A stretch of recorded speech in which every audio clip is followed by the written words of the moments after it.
Hi കൃഷി friends. അപ്പോൾ എന്തൊക്കെയുണ്ട് വിശേഷം? എല്ലാവരും എൻ്റെ ട്യൂട്ടോറിയലെല്ലാം കാണുന്നുണ്ടെന്ന് പ്രതീക്ഷിക്കുന്നു. സപ്പോർട്ട് ചെയ്യണം. എന്തെങ്കിലും ഫീഡ്ബാക്ക് ഉണ്ടെങ്കിൽ അറിയിക്കണം.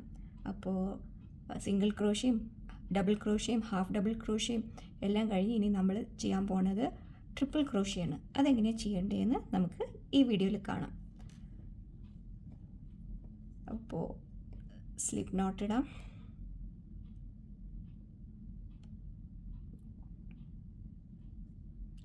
സ്ലിപ്പ് നോട്ട് ഇട്ടതിന് ശേഷം നമുക്ക് ചെയിൻ ചെയ്യാം.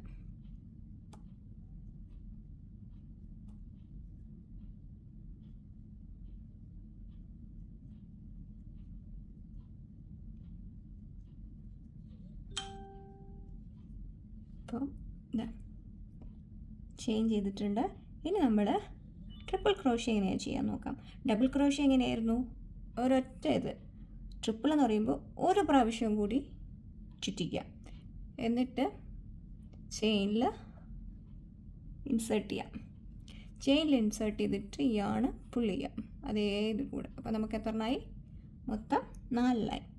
ഈ 4 എണ്ണത്തിൽ ഒരു ഈ യാൺ എടുത്തിട്ട് 2 ലൂപ്പിൻ്റെ ഉള്ളിൽ കൂടെ എടുക്കാം. അപ്പോൾ നമുക്ക് വീണ്ടും എത്രയായി? 3 എണ്ണം. വീണ്ടും യാൺ എടുത്തിട്ട് ഈ 2 യാണിൻ്റെ ഉള്ളിൽ കൂടെ കയറ്റുക. അപ്പോൾ എത്രയായി? നമുക്ക് 2 എണ്ണം. വീണ്ടും യാൺ എടുക്കുക, എന്നിട്ട് ഈ 2 ലൂപ്പിൻ്റെ ഉള്ളിൽ കൂടെ കയറ്റുക. ഇതാണ് ട്രിപ്പിൾ ക്രോഷ്യ.